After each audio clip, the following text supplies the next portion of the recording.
సందర్భంలో రాష్ట్రపతి వారి అపాయింట్మెంట్ ఇవ్వని సందర్భంలో కూడా ఈ బీఆర్ఎస్ నేతలు నోరు మెదపకుండా ఉండి బీజేపీకి భయపడుతున్నటువంటి వీళ్ళు ఈరోజు బీసీల పక్షాన చిత్తశుద్ధితో మేము ముందుకు పోతూ ఈరోజు పిటిషనర్ 42% రిజర్వేషన్తోని ఎన్నికలకు ఎట్టి పరిస్థితుల్లో ముందుకు పోవద్దు ఆపాలని ప్రయత్నం చేస్తున్న తరుణంలో తెలంగాణ ఉన్నటువంటి బీసీ సంక్షేమ శాఖ మంత్రులు పొన్నం ప్రభాకర్ గారు, మా పీసీ అధ్యక్షులు మహేష్ కుమార్ గౌడ్ గారు, మా మంత్రులు శ్రీహరి గారు, సురేఖ్ గారు, మీ అందరం కూడా గౌరవ ముఖ్యమంత్రి శ్రీ రేవంత్ రెడ్డి గారి నాయకత్వంలో ఉప ముఖ్యమంత్రి గారు కూడా మీరు ఈ బీసీ బిల్లుకు సంబంధించినటువంటి న్యాయపరమైన వాదనలు వినిపించినప్పుడు అందరూ కూడా ఇంప్లీట్ కాబడ్డప్పుడు ఎందుకు శ్రీనివాస్ యాదవ్ గారు మీరు ఇంప్లీట్ కావాలని అడుగుతా ఉన్నా.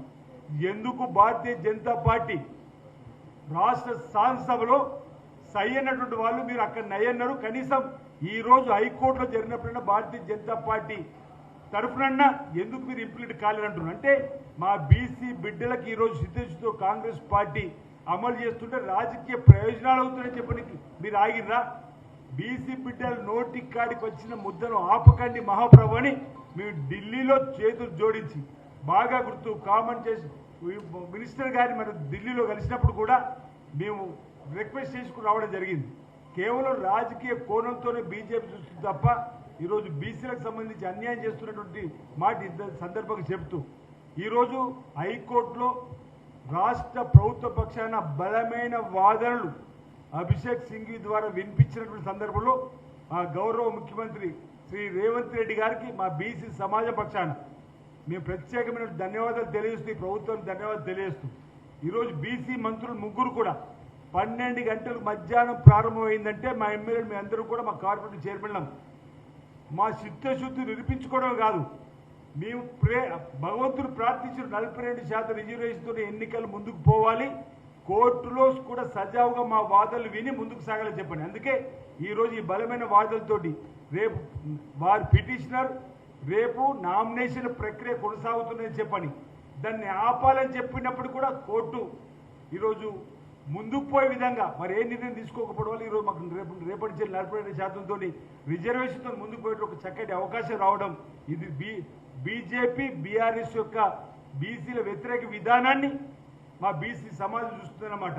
బీసీల పట్ల సిద్ధశుద్ధి కాంగ్రెస్ పార్టీకి ఉన్నటువంటిది కూడా ప్రజలు చూస్తున్న సందర్భాన్ని మేము గుర్తు చేస్తూ రాహుల్ గాంధీ గారు ఇచ్చినటువంటి మాటకు అనుగుణంగా ఇక ఈ తెలంగాణలో ముందుకు పోవడం ఆనందదాయకం శుభదాయకం మాట చెప్తూ ఇక్కడ బీసీ బిల్లును ఇక్కడ మీరు హైకోర్టులో చూడండి. బీసీ బిల్లును రాష్ట్ర శాసనసభలో ప్రవేశపెట్టింది బీసీ బిడ్డ బీసీ సంక్షేమ శాఖ మంత్రి పొన్నం ప్రభాకర్ గారు. దానికి బలపరిచే అవకాశం బీసీ బిడ్డకు నాకు రావడం ఇది పూర్వజన్మ సుకృతంగా భావించినాం. ఈరోజు హైకోర్టులో చట్టాన్ని ఎవరు ఛాలెంజ్ చేయలేరు. 2 ఉభయ సభల్లో చట్టం రూపొందించుకున్నటువంటి దాన్ని కాదు, వాళ్ళది అంతా జియో మీదనే వారు ఈరోజు ఆబ్జెక్షన్ చేయడం జరిగింది.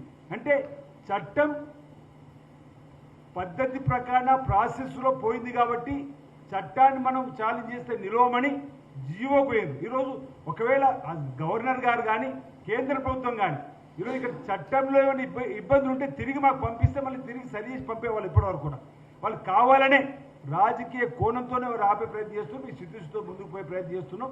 రేపటి నుంచి నామినేషన్ల ప్రక్రియకు సంబంధించి ఏదో హైకోర్టులో ఉన్నటువంటి ఈరోజు వచ్చినటువంటి దాని ప్రకారం ముందుకు పోవడానికి కోసం మేము ప్రయత్నం చేస్తాం.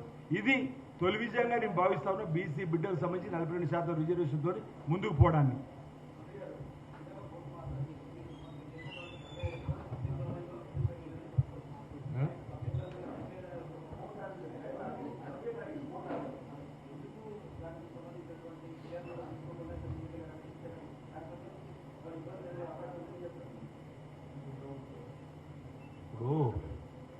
సరే వాళ్ళ వాదనలు వాళ్ళు వినిపిస్తారు, ప్రభుత్వం తరఫున మా వాదనలు మేము వినిపిస్తున్నాము. న్యాయస్థానంలో మాకు న్యాయం దొరికి 42% ఎన్నికలకు రిజర్వేషన్ తోటి వెళ్తాం. దేశంలోనే ఒక తొలి మోడల్గా ఈ రాష్ట్రము ఒక సర్వే జరిపి దానికి సంబంధించినటువంటి అన్నీ కూడా చట్ట సభ శాసనసభల కార్యక్రమాల న్యాయపరమైన అన్ని అంశాలను అధిగమించి ఈరోజు పోయినటువంటి పరిస్థితుల్లో వాళ్ళు ఛాలెంజ్ చేసినటువంటి విధానము దానికి సంబంధించినటువంటి ప్రభుత్వ వాదన ఇవన్నీ జరుగుతున్నాయి. మేము అనేది ఒకటే ఇక్కడ గౌరవ ప్రభుత్వ విప్ గారు కూడా చెప్పారు, నోరాడినట్టు నొసలాడాలి. కడుపుల కత్తులు పెట్టుకొని అలుముకొని చంపద్దు. సభ లోపల మీరు మాట్లాడినప్పుడు చాలా స్పష్టంగా 42% రిజర్వేషన్కు అటు పాయల శంకర్ గారు కానీ ఇటు తలసాని శ్రీనివాస్ యాదవ్ గారు కూడా సభలో స్పష్టంగా మద్దతు ఇస్తున్నట్టు మీరు చెప్పినారు. గౌరవ విప్ గారు కోరినట్టుగా మీరు కూడా ఈ కేసు బలహీన వర్గాల సామాజిక